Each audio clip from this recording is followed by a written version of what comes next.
nakalimutan yung password.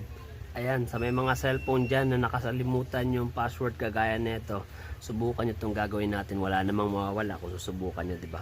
So, simulan na natin ng power off. Kung wala po kayo ng charger, saksak yung charger, kailangan naka-charge. Pagsabayin po natin yung volume down at saka yung pagsalpak ng charger. 1, 2, 3, go, sabay. So, ayan, sabay. Tapos sabay nyo rin bibitaan yung volume down at saka itong charger.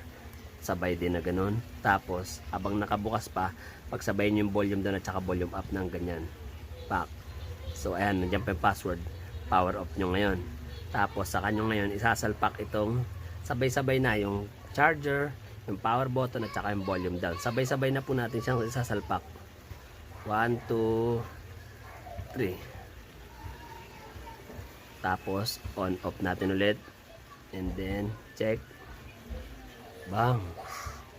Wala. Magic. Wala nang password ang cellphone mo.